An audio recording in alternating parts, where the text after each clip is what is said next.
The other thing he says, which sounds a little harsh, but he says the righteous are also going to see this and they're going to laugh. Now, it isn't meant that they're going to make a mockery of the destruction of Doeg, but it is this, and I'm going to try to explain it the best I can.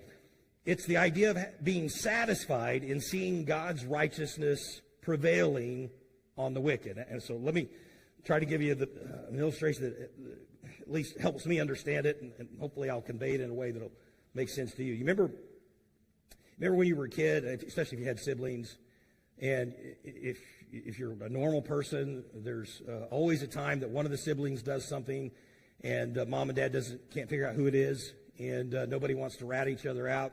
And so mom and dad come in and they're trying to figure out who did it, and you're like, okay, am I going to get blamed for this? And you kind of get that uneasy feeling, am I going to be the one? And then mom goes, I know you did it, not me, talks to the sibling, and you're like, whew, man, I'm not the one in trouble for this.